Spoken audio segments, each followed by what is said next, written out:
I saw the message at 6:43 a.m. Not because I was snooping. Not because I had any reason to be suspicious. Just because her phone lit up while I was grabbing mine to check the time. One message. No name. Just a preview. Last night was worth the risk. I didn't react. Not right away. I stared at those 6 words like they were written in another language. But my brain translated them too fast. Too clearly. She was still asleep next to me. Hair messy, breathing soft, one hand curled under the pillow like a child. Like someone innocent. And for a second, I wanted to believe it wasn't what it looked like. That it was a joke. A scam text. Wrong number. Anything. But I knew. You don't send, "Last night was worth the risk," to your boss. Or your friend. Or your mom. That text had fingerprints all over it. Just not mine. I didn't wake her up. Didn't scream. Didn't even move. I lay there, staring at the ceiling, letting the weight of it settle in. Not panic. Not heartbreak. Just clarity. Like someone had turned on a light in a room I didn't know was dark. She stirred beside me. Rolled over. Murmured something about hitting snooze. Then reached for me. Lazy. Automatic. And I flinched. Not because I was angry, but because I finally understood. This wasn't a bad moment. This was a pattern. A machine I'd been feeding without realizing it ran on lies. Because now I could see it all. The nights she came home exhausted. The gym sessions that ended with fresh makeup. The way she started locking her phone, even in the shower. All of it had been waving red flags. And I'd been too blind, or too loyal, to see. But I saw now. I saw everything. And I made a decision right there, in that breathless, pre-dawn silence. I wasn't going to confront her. Not yet. I was going to watch. Observe. Collect. Let her keep playing her game while I built my exit. Because she thought I was a fool. She had no idea who she was really married to. She didn't notice it the first day. Maybe not even the second. That's how good she was at lying. And how used she was to me not asking questions. The morning after that text, she smiled like nothing had changed. Same fake stretch. Same kiss on the cheek. Same casual heading to yoga. I nodded. Didn't ask which class. Didn't ask who last night was with. Just watched her leave like I'd watched her 1,000 times before. Only now, I was tracking every detail.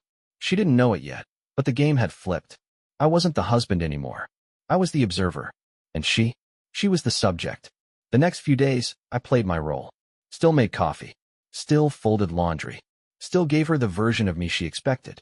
But I started changing the script. No more, "I love you," before she left. No more, "Let me know when you're home." Just silence wrapped in a smile. And she didn't flinch. Because silence for me? That was normal. Predictable. Safe. She had no idea this wasn't silence. This was surveillance. She came home late Wednesday. Told me traffic was bad. I didn't ask from where. She watched me as she kicked off her heels. Waited for a reaction. Waited for me to care. I didn't give her one. Just nodded once and went back to my laptop. The silence started getting to her then. Not because she suspected anything, but because she was used to attention. Used to being checked in on. Used to being the center. And when I stopped orbiting, she didn't know where to look. That Friday, she wore perfume to bed. The one I got her for our anniversary 2 years ago. She hadn't touched it in months. I said nothing. Didn't comment. Didn't even glance. She curled up next to me like she used to. Too close. Too sudden. "What's on your mind?" she asked. "Nothing," I said. And the way I said it. Calm, detached, complete. It wasn't a wall. It was a door, slowly closing behind me. She didn't push. Just lay there in the dark, eyes wide open. She didn't sleep that night. I heard her breathing shift. The restless movements. The phone she kept checking under the covers. Probably wondering if I'd seen it. If I knew. But I didn't give her the satisfaction of suspicion. No questions. No accusations. No threats. Because suspicion gives power. And I wasn't here to give. I was here to collect. The next morning, she was up early. Fresh makeup. Hair done. Too early for a Saturday. Meeting Rachel for brunch, she said. Rachel. The same friend who used to call me too good for her after a couple drinks. The one she stopped talking to, until recently. I nodded again. Didn't ask which place. Didn't ask what time she'd be back. Just watched her walk out the door in a skirt I hadn't seen in months. I checked the shared calendar after she left. Empty. So I started looking elsewhere. And that's when I found it. A new calendar. Private. Linked to a different email address. Appointments. Meetings. Reservations. All vague. But frequent. And one word showed up again and again. M. That was the crack. and I was about to open it with both hands. The name came up again the next day. She was on the phone in the kitchen, back turned, voice soft, almost delicate. I can't talk long. He's upstairs. Pause. A small laugh. The kind she used to save for me. No, he doesn't suspect anything. He never does. That was her mistake. She thought silence meant blindness. That because I wasn't accusing her, I wasn't aware. But the truth? I wasn't unaware. I was documenting. Her calls got shorter after that. Quieter. She started taking them outside. In the car. On walks. But I'd already placed a device under the passenger seat. Legal. Clean. Silent. She didn't notice. Of course she didn't. Because she never expected me to be this version of myself. The one who stopped reacting. Stopped pleading. Stopped chasing. She thought I was still playing the husband. But I'd already stepped into the role of the strategist. It took less than a week for the pings to map a pattern. Same address. Same window of time. Always around brunch, with Rachel, or late meetings. The address belonged to a boutique hotel on the other side of town. Nothing flashy. Nothing obvious. Just expensive enough to feel private. So I followed. Not like a movie. Not parked in the shadows. I just drove past. Once. And there it was. Her car. Parked crooked like she was in a rush. Like she couldn't wait. I didn't go in. Didn't need to. Instead, I drove home. Pulled out my laptop. Created a folder. Named it Freedom. Inside, I started dropping pieces. The photos of her car. Screenshots of the private calendar. Logs from the GPS tracker. Voice recordings from the baby monitor I'd planted in the guest room the night before. Every move she made, I watched. Every excuse she gave, I archived. Because when the truth finally came out, I wouldn't be yelling. I wouldn't be crying. I'd be presenting. But still, I said nothing. Let her keep lying. Keep laughing into her phone when she thought I wasn't home. Keep wearing new lingerie for her solo yoga sessions. She had no idea every lie she fed me was a brick I was stacking around her. A slow, soundproof prison of her own design. And the irony? She was still trying to test me. That night, she walked into the living room, fresh from a work dinner. Hair curled.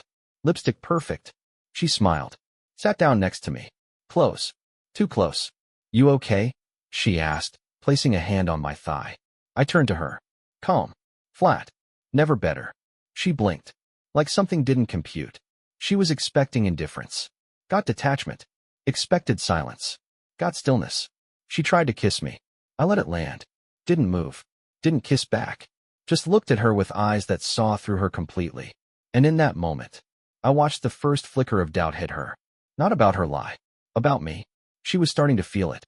That subtle shift. That imbalance. But it was too late. Because the next phase was already in motion. The next week, she started slipping. Not obviously. No tears. No confessions. But the cracks were there. She began hovering in doorways. Lingering longer when she asked how my day was. Her tone softer. Her movements more deliberate. Like she was rehearsing vulnerability. But vulnerability isn't something you try on. It's something that bleeds through.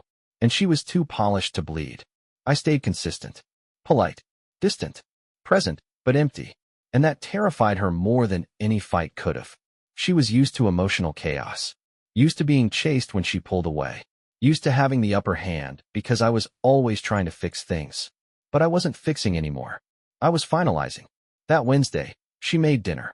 Not takeout. Not microwave meals. An actual dinner. Pasta. Candles. Music playing from a playlist I hadn't heard since before the coldness started. I sat. Ate. Said, thank you. Then stood up, rinsed my plate, and left the table. No praise. No warmth. No opening. She stayed there. Silent. The playlist kept playing. A song we once danced to played as she picked at cold noodles. She didn't finish the meal. I could hear her quietly throwing it all out an hour later. The silence was getting heavy now. Not just awkward, loaded. She started asking questions like landmines. Are you mad at me? Did I do something? Is there someone else? I answered all of them the same way. No. No. No. Short. Sharp. Clean. Because the truth was worse than anything she could accuse me of. I no longer needed her. Not for comfort. Not for connection. Not even for closure. She once told me I was emotionally flat. Now she was drowning in that same stillness and couldn't swim. She stopped locking her phone. Stopped whispering during calls. Left it face up like a peace offering. Too late. I already had everything I needed. The GPS logs. The screenshots. The recordings. I didn't want to catch her anymore. I already had. Now I wanted her to catch herself. The next night, she crawled into bed late. Wearing that same robe from our honeymoon, the one she hadn't touched in over a year. She pressed against me. Hand on my chest. Breath on my neck. I miss this, she whispered. I said nothing. Just lay still. Didn't reject. Didn't respond. Let her feel what detachment truly tastes like. After a minute, her hand slid away. She rolled to the edge of the bed. And for the first time in years, I heard her cry. Quiet. Strangled. Not performative. Not because I was gone, but because she could feel it now. I wasn't coming back. The next morning, I left earlier than usual. Didn't make coffee. Didn't say goodbye. Didn't check if she was awake. Because what's the point of saying goodbye to someone who already lost you in silence? I wasn't angry. I wasn't sad. I was calculating. And soon, she was going to feel what it's like to be erased by the same hands that once held her together. It started small. I rerouted part of my paycheck into a separate account, one she didn't know existed. New email. New password. No shared access. I told myself it was for emergencies, but we both knew the emergency had already happened. Next, I canceled 2 subscriptions, one she thought were magically free. Spotify. Gone. Netflix. Gone. She noticed the next night. Did the account get hacked? No. I didn't elaborate. She waited for more. There was no more. She blinked, stared at the TV like she could rewind reality, then pulled her blanket tighter around her like that could protect her from what she already felt coming. She started testing again. Lipstick in the morning. Dresses for nowhere. Soft smiles over coffee like nothing ever cracked between us. But the problem wasn't cracks. It was collapse. And I'd already cleared the rubble. She tried to initiate conversation during dinner. How was your day? Long, I said. She smiled. Anything interesting happen? Nope. Each word was a blade. Surgical. Clean. Bloodless. She didn't know how to navigate this version of me. The version that didn't reach. Didn't explain. Didn't fight. Because men like me aren't supposed to go quiet. We're supposed to break. Yell. Beg. But I'd done all my breaking in silence. Now I was building. I booked an appointment with a divorce attorney. Just information. No threat. No signature. But something about sitting across from someone who could legally end what we used to call love. That felt like oxygen. She called me that afternoon. Middle of the day.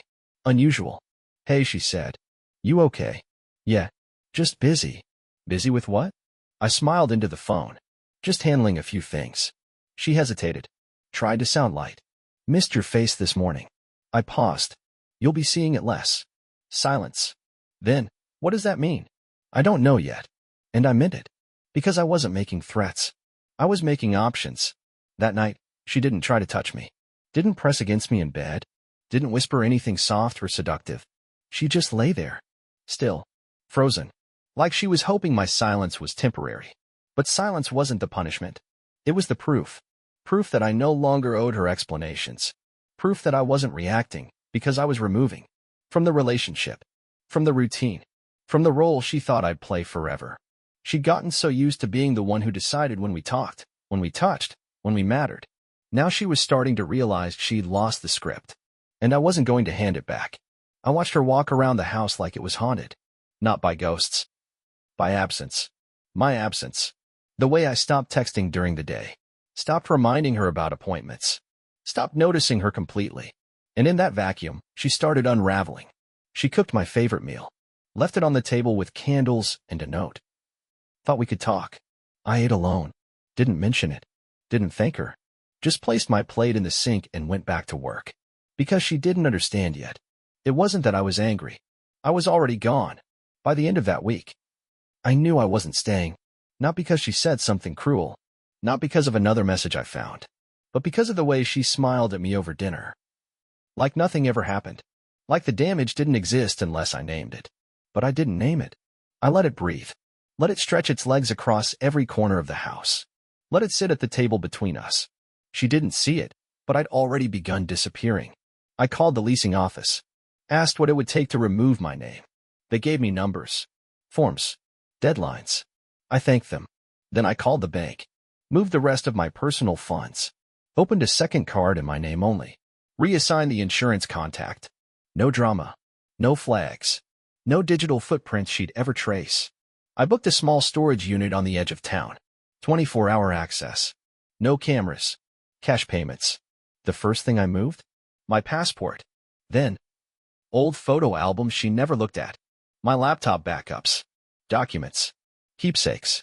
Not the obvious stuff. Not yet. She didn't notice. She still thought she had time. Still thought we were in a rough patch. Still thought I was sulking, waiting for her to thaw. She had no idea the temperature wasn't dropping. It was gone. I started sleeping on the edge of the bed again. Not because I was hurt, but because I needed the reminder. There's nothing left to return to. She reached for me once, in the middle of the night. Her hand brushed my back, fingers curling, then pulling away when I didn't move. I heard her breathing shift. The slow realization that I didn't flinch because I wasn't asleep. I just didn't care. That weekend, she suggested we go away for a few days. Some cabin, some lake, some forced nostalgia. I said I had too much work. She didn't argue. She just nodded.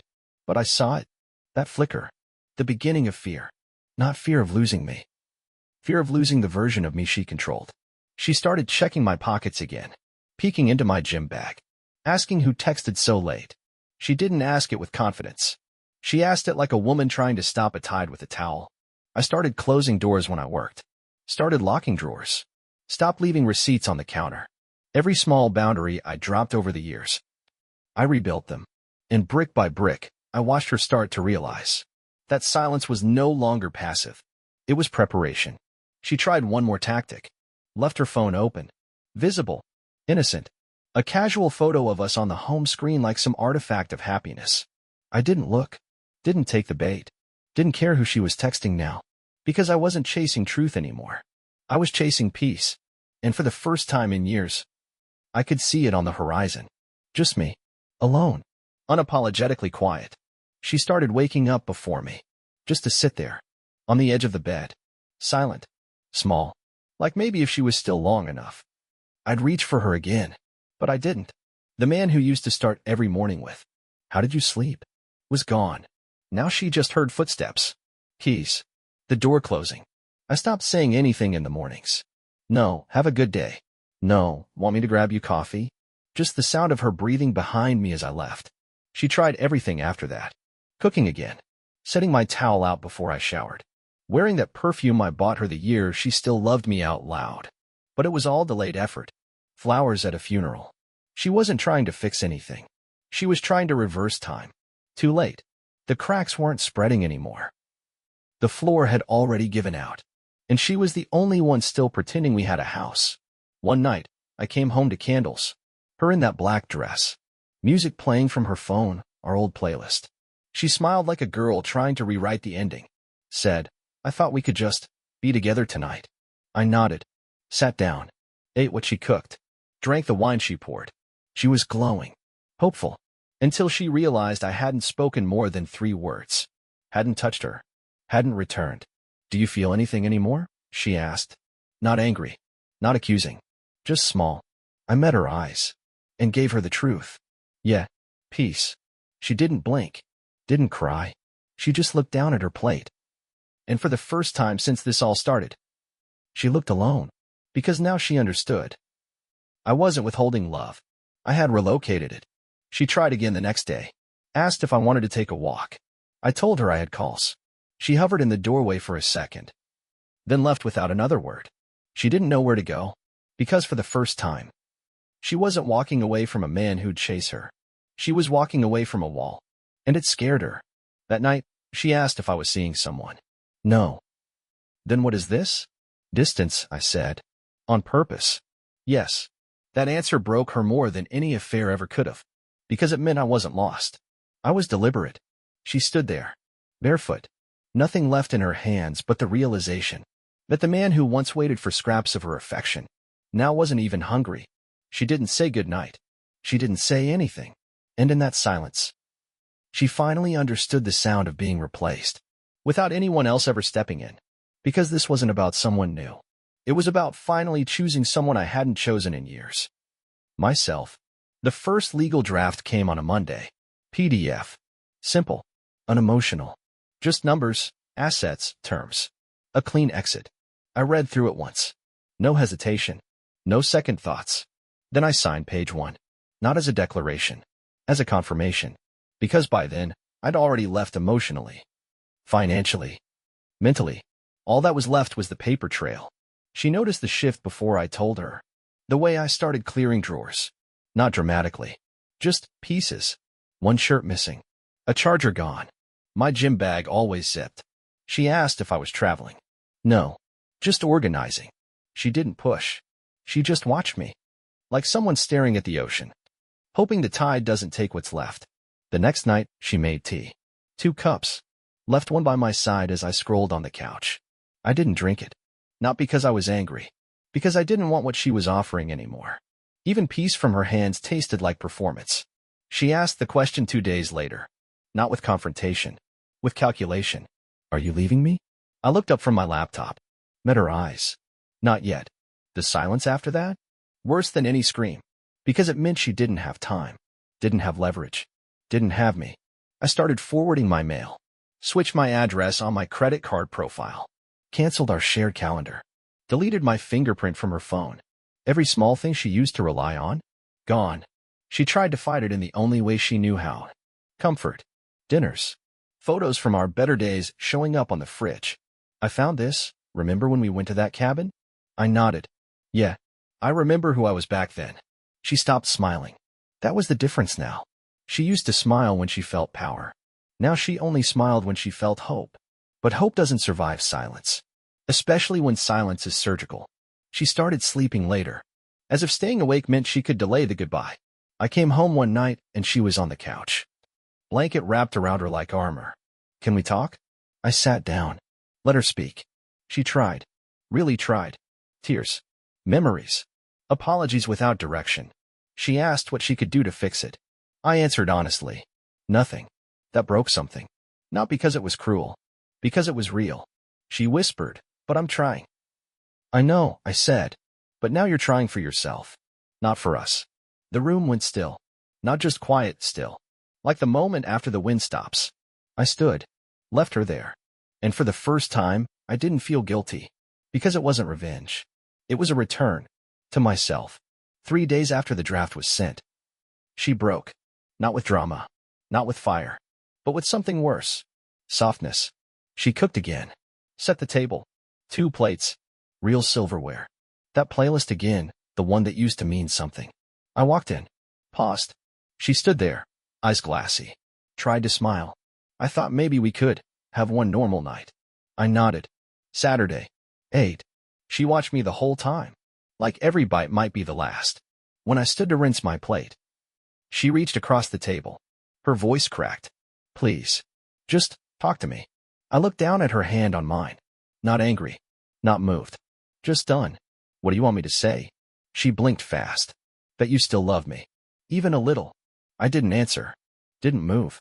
Just let the silence stretch long enough to become an answer on its own. She whispered, I don't know who I am without you. I nodded once. That's the problem. She pulled her hand back like it burned. And maybe it did. Maybe for the first time, she felt what she'd done to me. In the form of stillness. Because this wasn't withdrawal. This was extinction.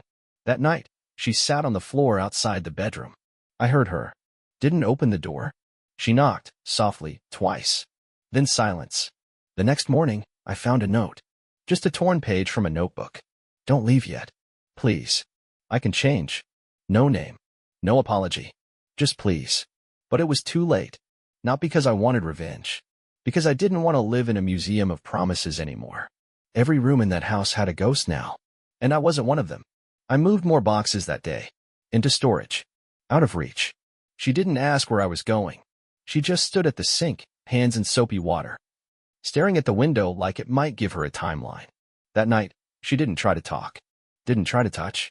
Just watched me fold laundry like it was the last act in a play she no longer understood. And I didn't narrate. Didn't explain. Didn't reassure.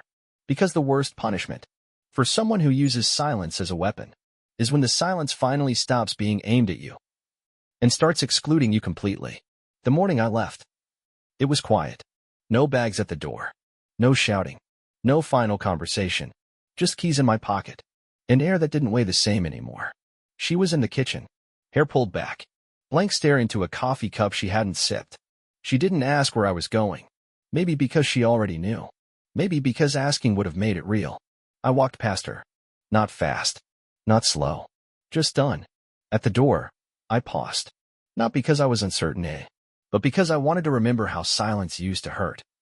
And how now, it felt like freedom. She turned slightly, not all the way. Are you coming back? I didn't lie. I didn't soothe. I just said, no. Her breath caught. That sound, that tiny, fractured inhale, was the loudest thing she'd said in weeks. I opened the door, stepped into the hall. She didn't chase. She didn't speak. Because deep down, she knew the truth. I hadn't left today. I'd been leaving in inches. In quiet mornings. In polite nods. In unreturned touches. For months. And by the time she noticed, I wasn't even a person anymore. I was a memory with a heartbeat. I moved into a small apartment. Nothing special, but quiet. Mine. No shared playlists. No hidden calendars. No silence used like a scalpel. Just stillness. And the sound of someone remembering who he used to be, before he was measured by someone else's moods. She texted twice. Once a week later. Then again a month after that. Can we talk? I left it on read. Because there's a kind of silence. That isn't punishment. It's a funeral. And I had already buried everything. Her. The version of me that needed her. The life she thought I'd never walk away from. Now, when people ask what happened, I just say, she thought I'd stay no matter what. So I left when she wasn't looking. No bitterness. No story. Just truth. And the part that stings the most for her? I never raised my voice. Never slammed the door. Never needed closure. I just stopped asking for permission to exist. And the moment I did, I never looked back.